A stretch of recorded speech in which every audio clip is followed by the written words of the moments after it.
भारत और ईरान के बीच इसी हफ्ते सोमवार को चाबहार के एक बंदरगाह के संचालन को लेकर समझौता हुआ है। ऐसा पहली बार है जब भारत किसी विदेशी बंदरगाह का प्रबंधन अपने हाथ में लेगा। यह ईरान का एकमात्र गहरे समुद्र वाला बंदरगाह है जिसकी सीधी समुद्री पहुंच है।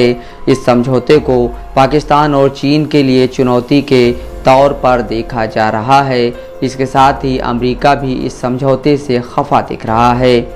भारत और ईरान ने चाबहार के शाहिद बहेश्ती बंदरगाह के संचालन के लिए समझौता किया है। ये समझौता इंडिया पोर्ट्स ग्लोबल लिमिटेड और Ports and Maritime Organisation of Iran के बीच किया गया है। चाबहार में दो अलग अलग बंदरगाह हैं, शाहिदी बहेश्ती और शाहिद कलंतारी। इसमें भारत शाहिद बहेश्ती का संचालन करेगा। इंडिया पोर्ट्स ग्लोबल लिमिटेड साल 2018 से ही शाहिद बहेश्ती बंदरगाह की जिम्मेदारी संभाल रहा है। ऐसा पहली बार है जब भारत किसी विदेशी बंदरगाह का संचालन करने जा रहा है। समझौते के तहत भारत शाहिद बहेश्ती बंदरगाह का संचालन 10 सालों तक करेगा और फिर समझौता आगे बढ़ता जाएगा। चाबहार बंदरगाह पश्चिम की ओर सुएज नहर और पूर्व में मलक्का जलडमरू मध्य दोनों के माध्यम से व्लादिवोस्तोक की ओर मौजूदा रास्तों की दूरी को कम करता है। भारतीय विदेश मंत्रालय के प्रवक्ता रणधीर जायसवाल ने समझौते को ईरान और भारत के द्विपक्षीय रिश्ते की नई इबारत करार दिया है।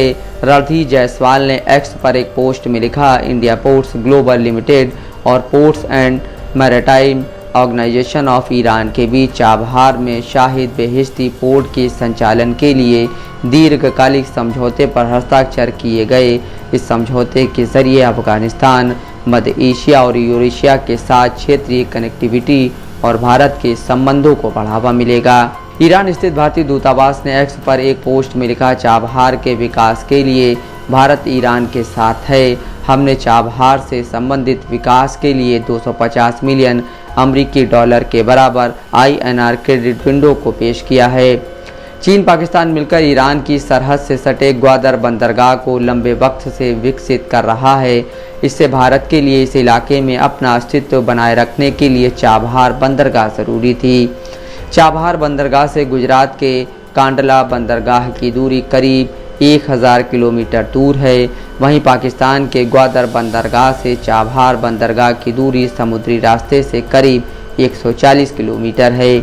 चाबहार के जरिए भारत चीन और पाकिस्तान पर इस इलाके में नज़र भी रख सकेगा और अफगानिस्तान में अपनी पहुंच बनाने के लिए भारत को पाकिस्तान पर आश्रित नहीं रहना होगा।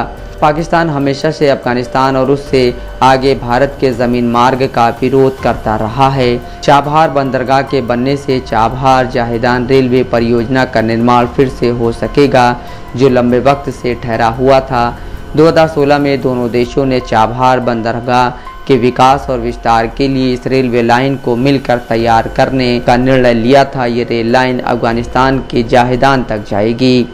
इसके साथ ही चाबहार बंदरगाह अंतर्राष्ट्रीय उत्तर दक्षिण परिवहन गलियारे प्रोजेक्ट के लिहाज से भी अहम है। चाबहार बंदरगाह सेंट्रल एशिया में दाखिल होने के लिए ईरान गेट पे है। यहाँ से फिर पूर्वी यूरोप और रूस तक रास्ता आसान हो जाता है। इसके अलावा गुजरात के कांडला बंदरगाह से चाबहार की दूरी बहुत ज़्यादा नहीं है। ये दूरी करीब 4 दिन के समुद्री रास्ते की है।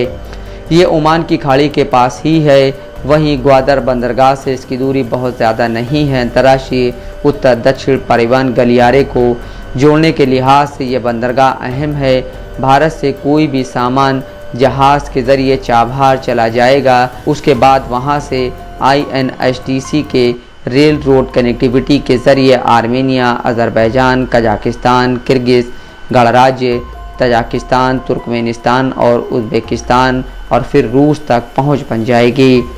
भारत के लिए चाबहार समझौते के कई फ़ायदे हैं। अव्वल तो सेंट्रल एशिया और रूस से लॉजिस्टिक और ट्रेड के लिए भारत के लिए नए रास्ते खुल जाएंगे।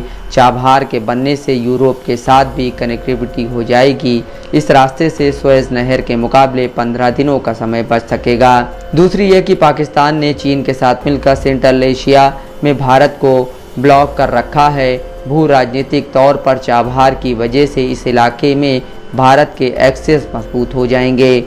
सेंट्रल एशिया का क्षेत्र लैंडलॉक रीजन है, यानी चारों ओर ज़मीन से घिरा हुआ है। यहाँ पहुँच बनाने के लिए रूस या तुर्की, अज़रबैजान से होकर गुजरना पड़ता है। इस इलाके में खनिज पदार्थ भरपूर मात्रा में हैं। एक और चीन आरबीआई से ग्वादर बना रहा है तो भारत की ओर से इसे चीन को काउंटर के तौर पर देखा जाता है। इसके अलावा भारत और ईरान का ये समझौता दर्शाता है कि भारत अपने कूटनीतिक और रणनीतिक फैसले लेने में कितना ज़्यादा स्वतंत्र है, वह भी ऐसे वक्त पर जब वैश्विक राजनीति अपने ख़राब दौर से गुजर रही है। मध्य पूर्व में हो रहे तनाव के बावजूद भारत ने ईरान के साथ इस समझौते को पूरा किया है।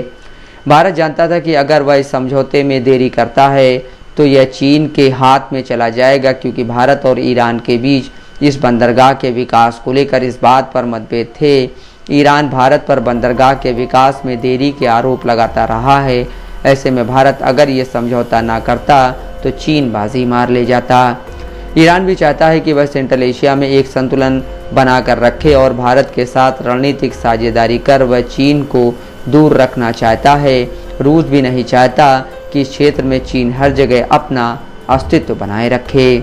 Mohammad Asim Siddiqui, Dastak live news.